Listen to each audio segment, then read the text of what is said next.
Good morning all of you. आज हम लोग फिजिक्स में लास्ट चैप्टर ऊष्मा और ऊर्जा के बारे में देखेंगे। तो आप लोग इसमें बहुत सारा कुछ पहले से जानते हैं कि वास्तव में ऊष्मा होता क्या चीज़ है। आप लोग कल्पना किए जब हाथ है ना, तो क्या करते हो, हथेलियों को रगड़ने पर देखना आप लोग गर्माहट का एहसास होता है ना।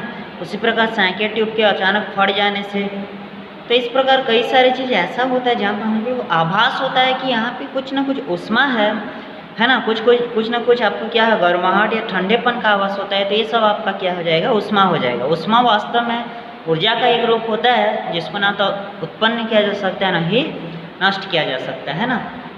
तो ताप क्या है आपका, ताप भी क्या है, किसी वस्तु का वह गुण है जो यह बताता है कि उस वस्तु को दूसरे वस्तु के संपर्क में अगर रख देंगे तो वो वस्तु में किस प्रकार का ऊर्जा परिवर्तन हो रहा है, मतलब वो वस्तु गर्माहट लगने लग रहा है कि ठंडापन, ठीक है। तो ये आपका ताप है। उसी प्रकार आपका ऊष्मा का जो मात्रक होता है कैलोरी भी होता है ना। ऊर्जा है तो ऊर्जा का क्या होता है आप लोग का, जूल भी होता है। तो जूल कैलोरी दोनों होता है। आपका आगे जाके देखेंगे 1 कैलोरी बराबर कितना जूल होता है ना, या 1 जूल बराबर कितना कैलोरी होता है। तो यहाँ से आपका जो 14.5 डिग्री सेल्सियस से 15.5 डिग्री सेल्सियस तक को बढ़ाने के लिए आवश्यक ऊष्मा की मात्रा को 1 कैलोरी कहा जाता है। कब, 14.5 से 15.5, ये इसको भी ध्यान देंगे। 1 किलो कैलोरी का जो मान होता है 1000 कैलोरी होता है। उसी प्रकार आपका इसको याद रखेंगे, 1 नंबर का आता है 1 कैलोरी का मान कितना जूल होता है, 4.2 जूल। 1 कैलोरी बराबर 4.2 जूल।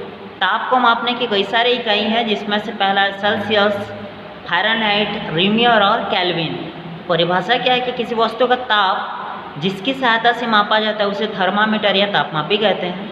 किसी भी वस्तु को उसका ताप मापना है ना, तो जिस यंत्र का प्रयोग किया जाता है वो क्या कहलाता है, थर्मामीटर या तापमापी। ताप मापने के लिए पैमाना बनाते समय 2 स्थिर बिंदु लिए जाते हैं, है ना।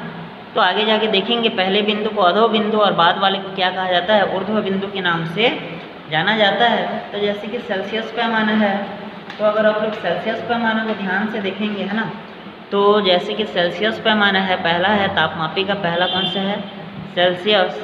तो सेल्सियस बराबर 100 भागों में बांटा रहता है ना। 1, 2 ऐसे बराबर कितने भागों में बांटा रहेगा, 100 भागों। तो यहाँ एक भाग को हम बोलेंगे 1 डिग्री सेल्सियस और एक खाने को बोलेंगे 1 डिग्री सेल्सियस।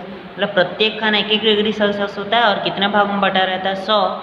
इसमें से इसको कहा जाता है आपका अधो बिंदु, है ना। इसको क्या कहा जाता है आपका, ऊर्ध्व बिंदु। तो इसमें आपका क्या है, 2 बिंदु लिए जाते हैं, पहले बिंदु को अधो और दूसरे को क्या कहा जाता है, ऊर्ध्व बिंदु। तो यहाँ पे बोलेंगे कि सेल्सियस पैमाने का अधो बिंदु 0 है और ऊर्ध्व बिंदु कितना है, 100 डिग्री सेल्सियस। सेल्सियस में कितने खाने होते हैं, 100। दूसरा है आपका, है ना, क्या है आपका, फ़ारेनहाइट। तो जो आपका फ़ारेनहाइट होता है वो कितना होता है आपका, याद रखेंगे कहाँ से, आपका 32 से 212 तक होता है। मतलब कि टोटल आपका 180 खानों में बटा रहता है। एक एक खाने को 1 फ़ारेनहाइट कहा जाता है।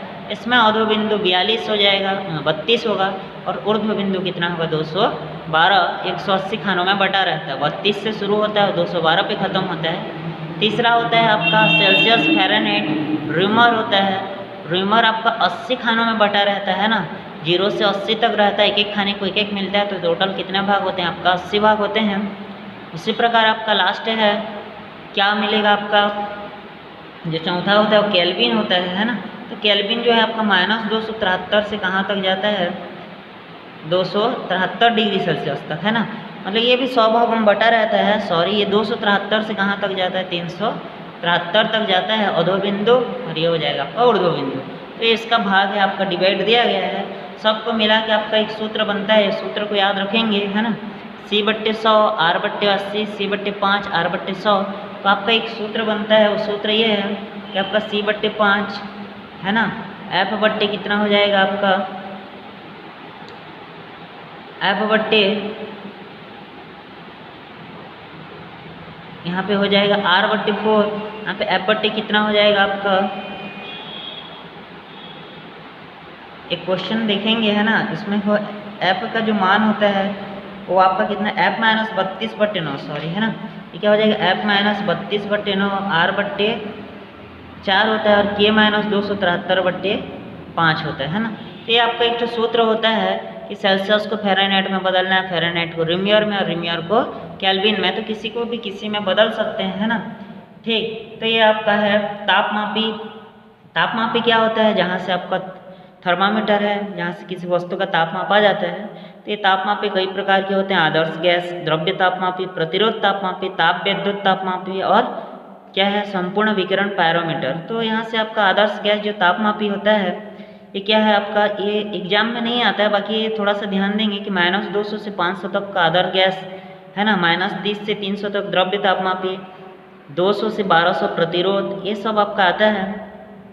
तो हम लोग क्या करेंगे यहाँ से पारे का तापमापी, ये भी आपका प्रैक्टिकल करना है ना। स्कूल में आपको बहुत सारे फिजिक्स में 3-4 चीज़ ऐसा है जिसको आपको प्रैक्टिकली करवाया जाता है, तो जब स्कूल खुलेगा तो आपको प्रैक्टिकल जरूर करवाएंगे, है ना। तो ये आपका तापमापी का केस नली पारे सहित ये भी आपका प्रैक्टिकल है, इसको भी आप लोग को प्रैक्टिकल में करना है ना। एग्जाम में क्वेश्चन आपका नहीं आता है, यहाँ से क्वेश्चन बस आपका आएगा। तो यहाँ से क्या आएगा आपका ताप कितने प्रकार, ताप क्या है, कितने प्रकार के होते हैं, सबको समझाना है ना। उष्मा का परिभाषा पूछ सकते हैं, ये जो आपका एल्कोहल तापमापी हुआ है ना, ये सब आपका प्रैक्टिकल है। वास्तव में आप लोग को प्रैक्टिकली कैसे किया जाता है ये बताया जाएगा। एग्जाम में जो आता है वो आता है आपका गैर पारंपरिक ऊर्जा।